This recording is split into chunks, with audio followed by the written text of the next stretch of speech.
Clip number 549۔ اس clip میں انشاءاللہ آپ قرآن پاک کی سورہ ہود کی آیت نمبر 112 سے لے کے 113 تک کی تلاوت، ترجمہ اور تفسیر قرآن صراط الجنان سماعت فرمائیں گے۔ بسم اللہ الرحمن الرحیم۔ ترجمہ، اللہ کے نام سے شروع جو نہایت مہربان رحمت والا ہے۔ فاستقم كما أمرت ومن تاب معك ولا تطغوا إنه بما تعملون بصير۔ ترجمہ، تو تم ثابت قدم رہو جیسا تمہیں حکم دیا گیا ہے اور جو تمہارے ساتھ رجوع کرنے والا ہے، اور اے لوگوں تم سرکشی نہ کرو، بے شک وہ تمہارے کام دیکھ رہا ہے۔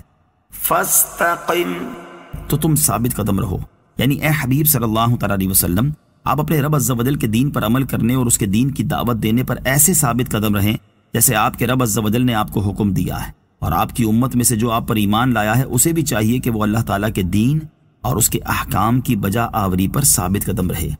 حضرت سفیان بن عبداللہ ثقفی رضی اللہ تعالیٰ عنہ فرماتے ہیں کہ میں نے رسول کریم علیہ الصلوۃ والسلام سے عرض کی، مجھے دین میں ایک ایسی بات بتا دیجئے کہ پھر کسی سے دریافت کرنے کی حاجت نہ رہے۔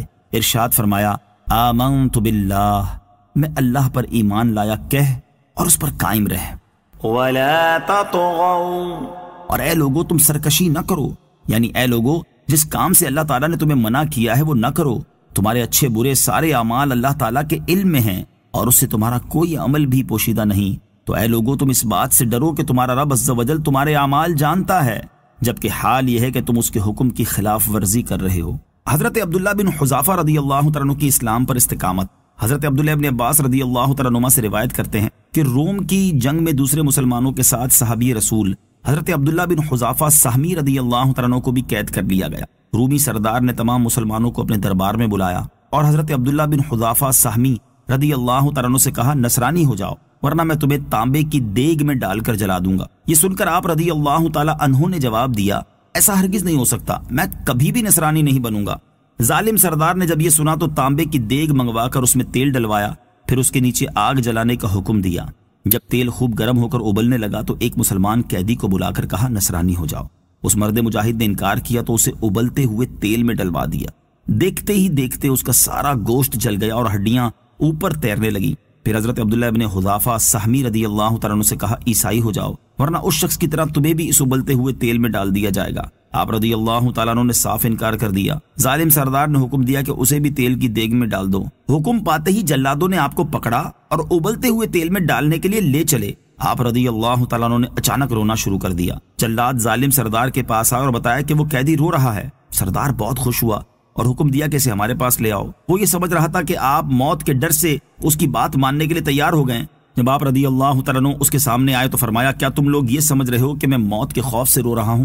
خدا کی قسم میں موت کے خوف سے نہیں، بلکہ میں تو اس لیے رو رہا ہوں کہ میرے جسم میں صرف ایک جان ہے جو میں دین اسلام کے لیے قربان کر رہا ہوں۔ مجھے تو یہ پسند تھا کہ میرے جسم میں اگر 100 جانیں ہوتی تو ایک ایک کر کے سب کو اللہ عز و جل کے نام پر قربان کر دیتا۔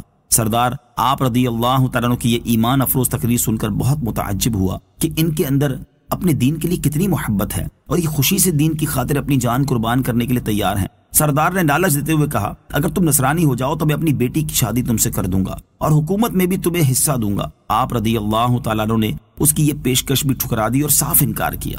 پھر اس نے کہا، اچھا اس طرح کرو کہ تم میرے سر پر بوسہ دو، اگر تم یہ کرو گے تو میں تمہیں آزاد کر دوں گا اور تمہارے ساتھ تمہارے 80 مسلمان قیدیوں کو بھی آزاد کر دوں گا۔ آپ نے فرمایا، اگر تم واقعی ایسا کرو گے تو میں تمہارے سر کو بوسہ دینے کے لیے تیار ہوں۔ سردار نے یقین دہانی کرائی کہ میں اپنی بات ضرور پوری کروں گا۔ چنانچہ آپ رضی اللہ تعالیٰ عنہ نے مسلمانوں کی آزادی کی خاطر اس ظالم کے سر کا بوسہ لیا۔ سردار نے حسب وعدہ آپ رضی اللہ تعالیٰ عنہ کو اور 80 مسلمان قیدیوں کو آزاد کر دیا۔ جب یہ تمام مجاہدین امیر المومنین حضرت عمر فاروق رضی اللہ تعالیٰ عنہ کی بارگاہ میں پہنچے تو امیر المومنین آپ کو دیکھ کر کھڑے ہو گئے اور آپ رضی اللہ تعالیٰ عنہ کے سر کا بوسہ لیا اور بہت خوش ہوئے۔